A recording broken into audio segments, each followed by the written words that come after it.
Mafia Atiq Ahmad की पत्नी शाइस्ता परवीन का बसपा ने प्रयागराज सीट से मेयर का टिकट काट दिया है। लखनऊ में बसपा की बैठक के बाद आज प्रयागराज में बसपा के कार्यकर्ताओं की बैठक में इसका औपचारिक ऐलान भी कर दिया गया। बसपा अब जल्दी मेयर पद के लिए नए उम्मीदवार की घोषणा करेगी, जिस पर पार्टी मंथन कर रही है। माफिया अतीक अहमद की पत्नी शाइस्ता परवीन ने 5 जनवरी को बसपा की सदस्यता ली थी। अनौपचारिक तौर पर बसपा ने शाइस्ता को मेयर का प्रत्याशी बनाया था और वो प्रचार भी करने लगी थी, लेकिन उमेश पाल हत्याकांड के बाद सब बदल गया। शाइस्ता के खिलाफ मुकदमा दर्ज हुआ और वो फरार हो गई। पुलिस ने शाइस्ता पर 25,000 का इनाम घोषित किया है।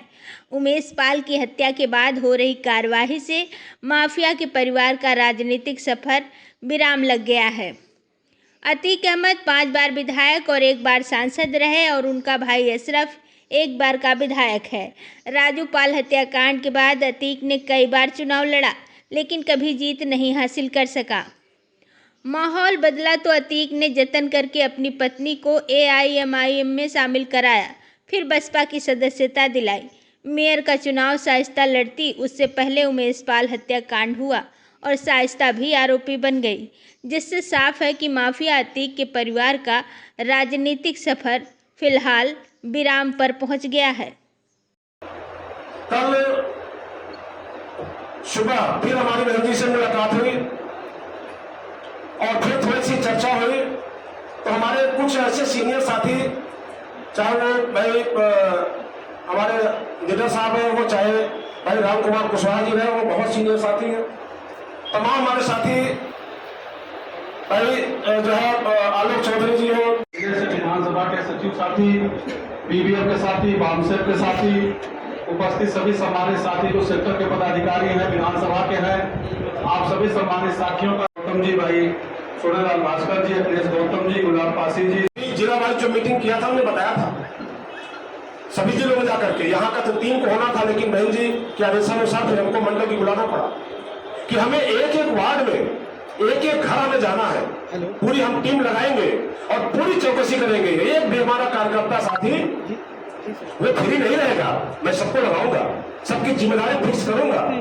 एक वार्ड पर एक बूथ में मैं जिम्मेदारी दूंगा, सबकी जिम्मेदारी फिक्स होगी और आपको जो बूथ दिया जाएगा ये मान लेना कि यही पूरा आपके लिए पूरा वार्ड है, बल्कि ये मान लेना कि यही पूरा आपके लिए नगर पंचायत है। निकाय चुनाव तो हम लोग पूरे इधर मंडल में तैयारी कर रहे हैं। जो एरिया हम लोग देख रहे हैं, सभी सीटों पे हम लोग इधर तैयारी में लग गए हैं और सीटों का भी आया है क्लियर होकर के सीटों का परिसीमन। तो अब उस हिसाब से अभी लोग आवेदन दे रहे हैं, आवेदन सब आ जाए तो उस पर फिर हम लोग आदरणीय बहन जी तक वो नाम ले जाएंगे, जिसको बहन जी आशीर्वाद देंगे फिर वो लड़ेंगे।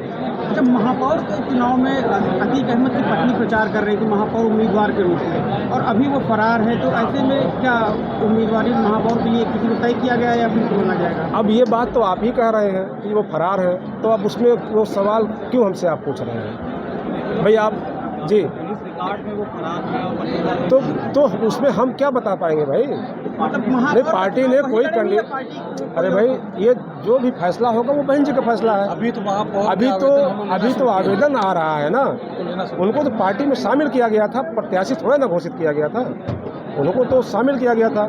अब आवेदन, अभी सीट क्लियर हुई है, अब सीट क्लियर हो गई है, आवेदन हम लोग ले रहे हैं। अब आवेदन हमारे पास काफ़ी आवेदन आ गए हैं, सारे हम लोग अभी देख लेंगे। अभी और भी टाइम है, अभी चुनाव जब घोषित हो जाएगा, अभी तो घोषित नहीं हुआ है, आरक्षण परिसीमन आया है, तो जब चुनाव घोषित हो जाएगा तो सारे नामों पे हम लोग आदरणीय बहन जी से डिस्कशन करेंगे, जिसको बहन जी आशीर्वाद देंगे उसको हम लोग लड़ाकर जिताने का। यानी नए सिरे से आवेदन नए सिरे से आवेदन आ रहे हैं। अगर जैसे अतीक अहमद की पत्नी का पहले से आवेदन था तो उनके नाम पर विचार किया जाएगा या नहीं?